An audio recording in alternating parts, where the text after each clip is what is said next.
Are you ready to move chickens? Yes. Line up for inspection. Put that hat on right.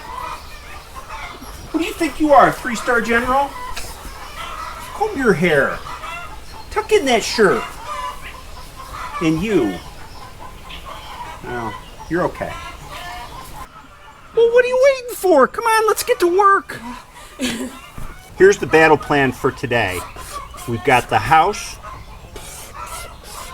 and it's filled with unsuspecting chickens all through here.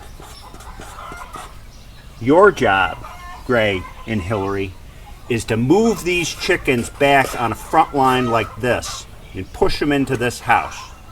Henry and I will be waiting out here to grab the chickens and take them over here to the eggmobile. Now, if any chickens get past you, Henry and I will come around and provide reinforcements to flank you. And we'll stop them with a 3-part front. Sound good? Sounds good. After the chickens are in the eggmobile, help me. We'll take the eggmobile out to the field, set up the eggmobile, and put a perimeter around it. Then the chickens will stay in the eggmobile overnight, and then we'll open the door tomorrow morning and they can run free outside and make great eggs. Ready, crew? Ready. Yep. You're a weapon soldier? Protective gear mounted? It's time for the first wave to go in.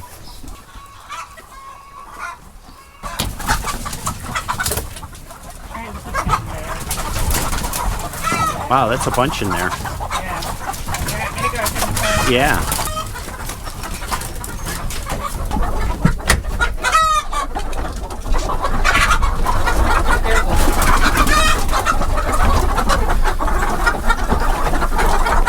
Look at all those chickens in there. Oh man, one chicken soldier? 26, 27.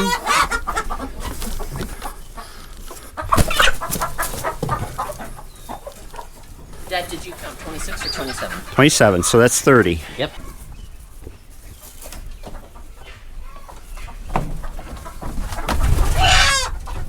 $54. 57. Don't let her escape. 70.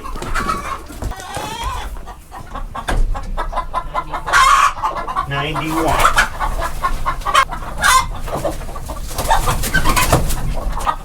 100.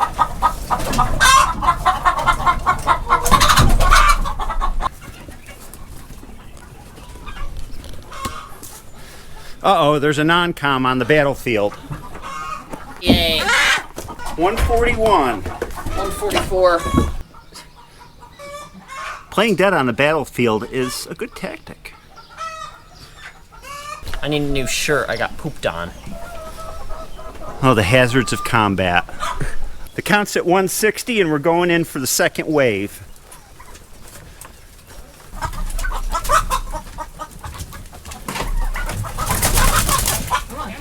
Henry and I are bringing up the rear. Uh-oh, one escaped. 2, 3. Come on, guys. You gotta go back. I've got some Benjamin in there that are out. That's all right. Here, Come on. We'll just... There you go. Come on, honey. All right, go. Let's go. Oh, no.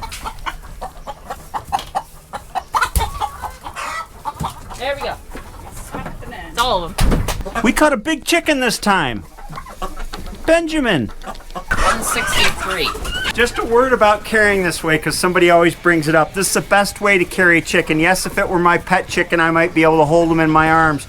But this way keeps them neutral so they don't flap as much and hurt their wings. 169. 172.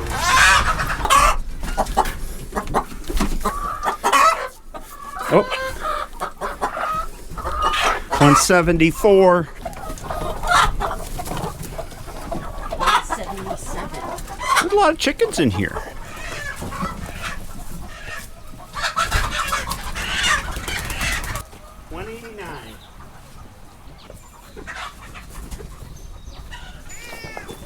Are you a NATO observer? You're not observing very well. You want to play? You want to play, don't you? 225. 228. 230. 233. 236. 232. 240. Put number 30. 242. 242, the last two. Congratulations, everyone, on a successful campaign, part 1. It was a hard-fought battle. There were casualties on both sides. Look at Henry. He's got dust on his teeth. Do you troops have anything to say? No. Really? I thought you'd ask for a pay raise. I'll tell you what, we'll feed you dinner tonight. How's that? Sounds good.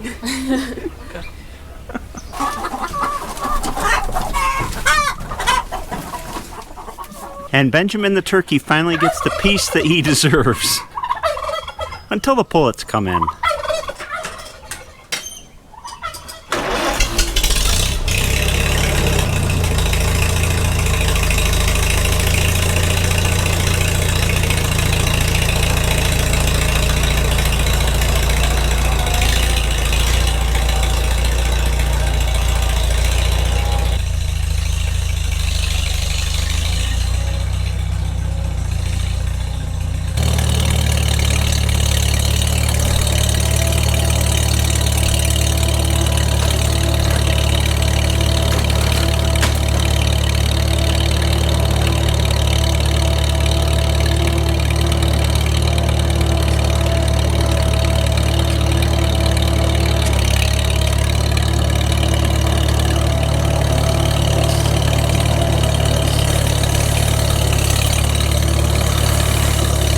Take them right out into the chicken field out here, and we'll put it right over by the boxes there where the broilers are. Here we are.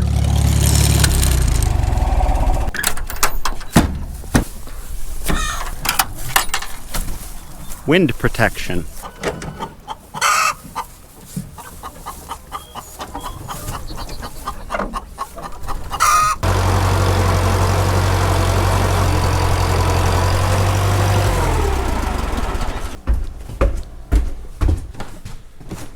Poultry netting. You want to take this one? Yeah.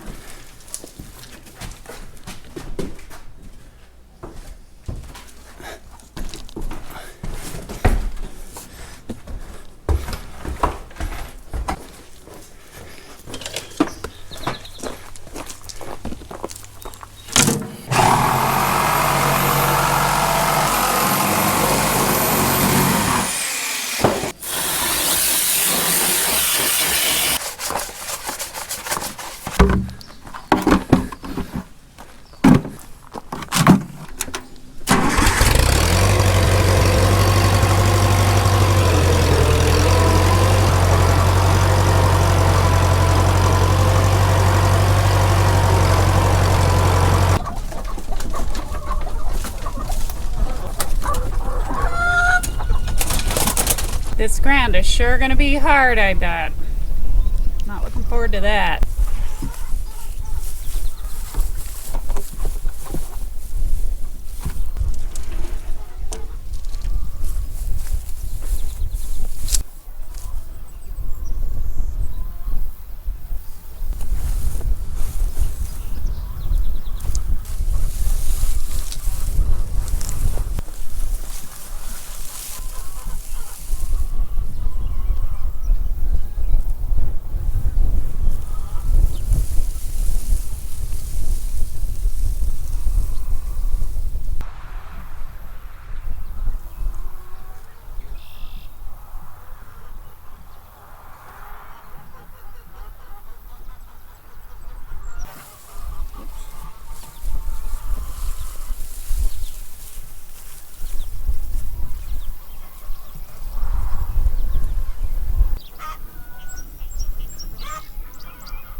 This has been a long time coming. Usually we put the birds out in April or May onto pasture, but this year was different.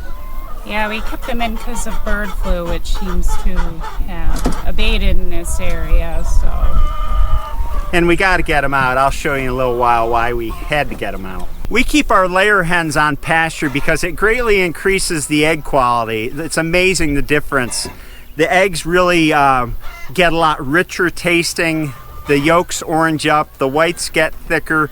Best eggs of the year are hens on pasture. And this eggmobile that they roost and lay their eggs in is 24 foot long, 8 foot wide, and 8 foot tall.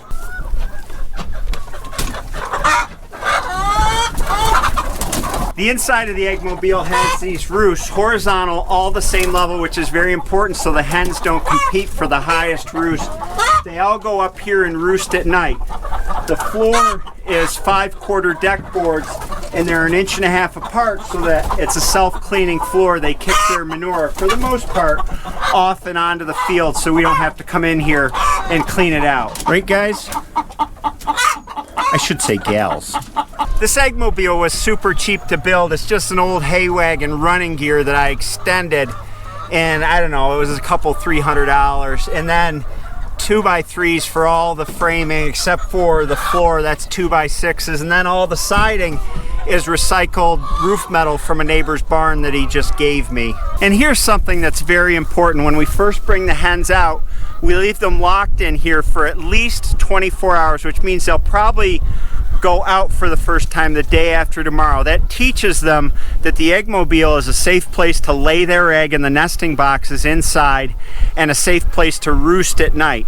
So when we open the door the day after tomorrow early in the morning, they'll all stream out and they'll check out all the bugs and grass that they got to eat here, and then they'll know to go back up in the eggmobile, lay their egg in the nesting boxes, and when the sun starts to go down, they'll know to go up inside and roost, so that all we have to do in the evening is come out and close the door. The chickens are already inside.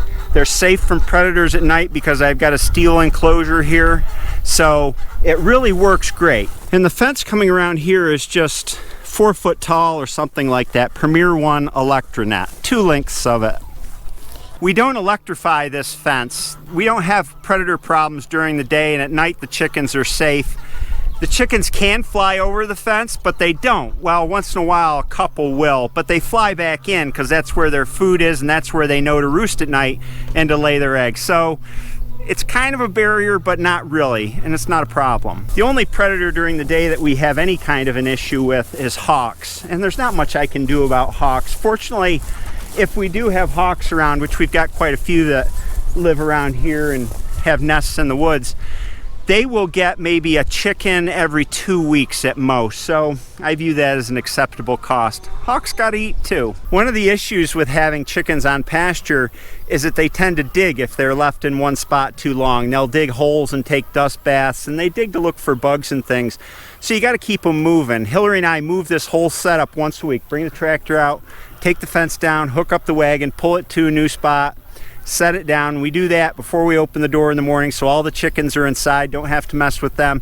We open the door and they all come streaming out of the clownmobile. Let's go back into the yard and I'll show you why these chickens had to come out.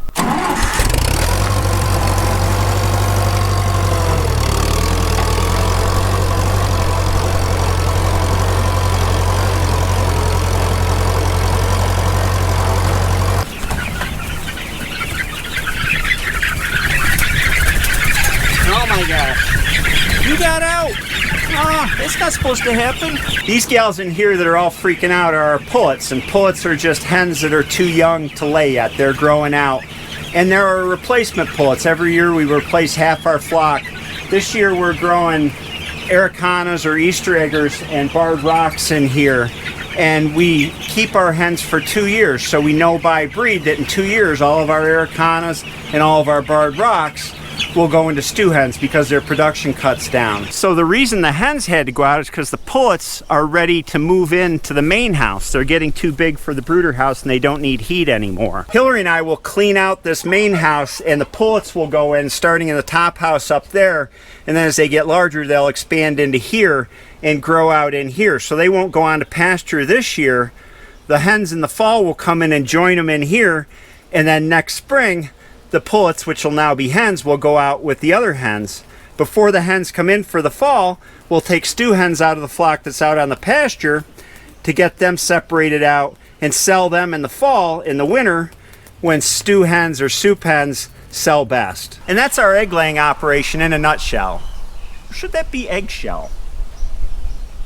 Anyway, in 10 years we've gotten it down to a pretty exact rhythm. We know exactly what to do and when to do it. Bird flu screwed us up a little bit this year, but we're back on track, and pretty soon we'll have those bright orange eggs that are one of the best parts of summer. I hope this video was informative and entertaining. I hope you enjoyed it, and I'll see you next time.